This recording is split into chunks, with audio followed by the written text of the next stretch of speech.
Vamos voltar então à delação do tenente-coronel Mauro Cid à Polícia Federal, quando ele disse que Jair Bolsonaro se reuniu com os comandos do Exército, da Marinha e da Aeronáutica para discutir um golpe de Estado que o manteria no poder, mobilizou o cenário político e gerou repercussões a respeito de suas consequências. Conforme relatos feitos à CNN, aliados de Jair Bolsonaro se reuniram para articular uma estratégia de resposta.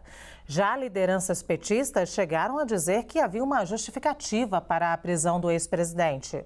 O ministro da Defesa, José Múcio Monteiro, disse à CNN que as Forças Armadas, abre aspas, não aceitaram proposta de golpe, fecha aspas. Segundo Cid, a Marinha colocou suas tropas à disposição do plano, que, por outro lado, não foi aceito pelo Exército. Especialistas ouvidos pela CNN explicam que a delação é um meio de obtenção de provas e, portanto, não gera responsabilizações. O relato, contudo, pode ser validado por evidências. Muito bem, vamos ao debate hoje com a gente José Eduardo Cardoso, como sempre, e Armando de Matos Júnior, pela primeira vez presencialmente. Vou começar por ele, tá, ministro? Claro, boa tarde, bem-vindos. Você concorda, Armando, com os especialistas? A delação é o início de uma prova que complica ainda mais a situação de Jair Bolsonaro? Luciana, boa tarde, obrigado pelo convite. E estou muito feliz de estar ao lado aqui do nosso ministro, José Eduardo Cardoso, pessoa que eu tenho tanto apreço. Os maiores ministros que esse país já pôde colaborar, né, com aquela pasta, com aquele ministério, e é a pessoa que está aqui ao nosso lado.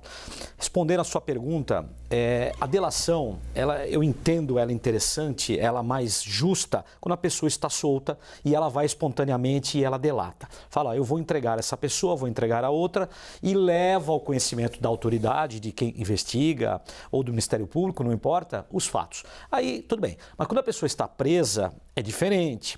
Por que eu digo diferente? Tudo que foi dito precisa ser provado. Tudo isso deve ser apurado pela Polícia Federal, pelo Ministério Público, e vamos deixar claro, por enquanto, isso foi feito na presença da Polícia Federal. Certamente depois o Ministério Público envolve-se, porque é aquele problema, se o Ministério Público estava presente ou não, nós já sabemos disso e já em outras oportunidades já tivemos esse problema. Agora, é claro que se ele descortina, leva ao conhecimento da autoridade um fato que nós não sabíamos, são evidências que devem ser comprovadas pela autoridade que faz a investigação. É um trabalho seríssimo, muito importante, que envolve outras pessoas. Digo outras pessoas, representantes das Forças Armadas à época.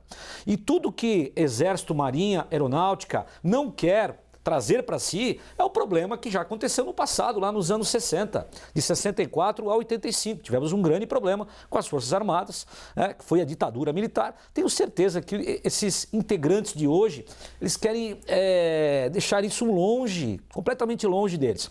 Então, uma das forças, me parece, que tinha interesse de colaborar, se isso tudo for verdade. Estou falando, Luciana, o que está sendo apurado, eu não sei se é fato ou não. Se foi fato, é muito ruim nós falarmos num levante das Forças Armadas para proibir que um candidato eleito tomasse posse. Agora, isso a bola, vamos dizer assim, está nas mãos da Polícia Federal, que vai atrás dessa trilha para buscar as informações. Não é porque o delator disse que esses fatos aconteceram. Isso será doravante investigado. Muito bem, a delação, ministro, é o início, então, de uma prova que complica ainda mais a situação de Jair Bolsonaro? Boa tarde, Luciana. Boa tarde, meu querido amigo, hoje lúcido debatedor aqui, e agradeço as palavras e atribuo a nossa amizade. São verdadeiras, são verdadeiras. Mas é um prazer, um privilégio estar com você aqui. Eu acredito, em primeiro lugar, concordância total num aspecto. A delação em si não é prova definitiva para nada.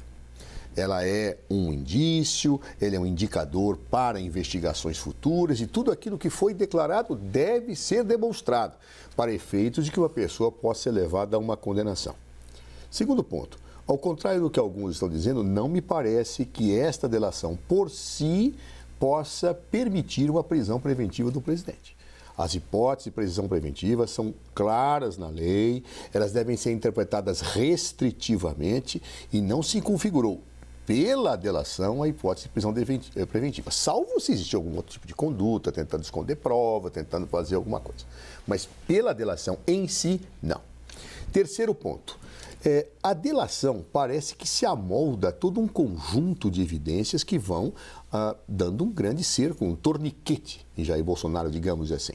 Por quê? São muitos fatos, muitos fatos.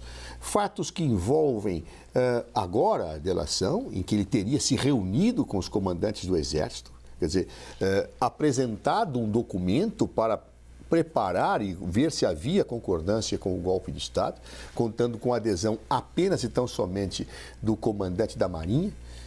Houve o rechaço dessa possibilidade, segundo relata a imprensa, por parte do comandante do Exército.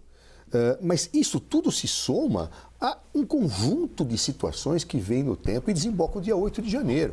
Os diálogos trocados por Mauro Cid com outros militares, as posturas que Jair Bolsonaro teve, saiu do Brasil daquela forma um pouco estranha, vacina ou certificado de vacina adulterado, estranhamente, para quê? Será que era para ir para um outro país se as coisas não fossem bem numa tentativa de golpe? Pessoas agindo, se aquartelando na porta, se colocando na porta dos quartéis para pedir uma intervenção militar, numa tese que não tem o menor sentido de intervenção com base no artigo 142 da Constituição Federal. É um conjunto de evidências. Então, portanto, não é que essa delação esteja desarmonizada com tudo que se apurou até agora. Ao contrário, ela parece que cai como uma luva. Ela em si não é prova, mas esse conjunto de evidências coloca Bolsonaro numa situação muito difícil. Por fim, a fala do ministro José Múcio Monteiro, que é uma pessoa bastante equilibrada, e do brigadeiro Juscelí, que hoje é o presidente do STM, na mesma linha e muito correta. Ou seja, as Forças Armadas não se envolveram nesse golpe. O que houve, parece, é que algumas pessoas foram mordidas pelo inseto golpista. Para o bem das Forças Armadas, isso tem que ser apurado e essas pessoas têm que ser rigorosamente punidas, porque não se pode admitir no Brasil militares que não tenham compromisso com a Constituição e com o Estado democrático de direito.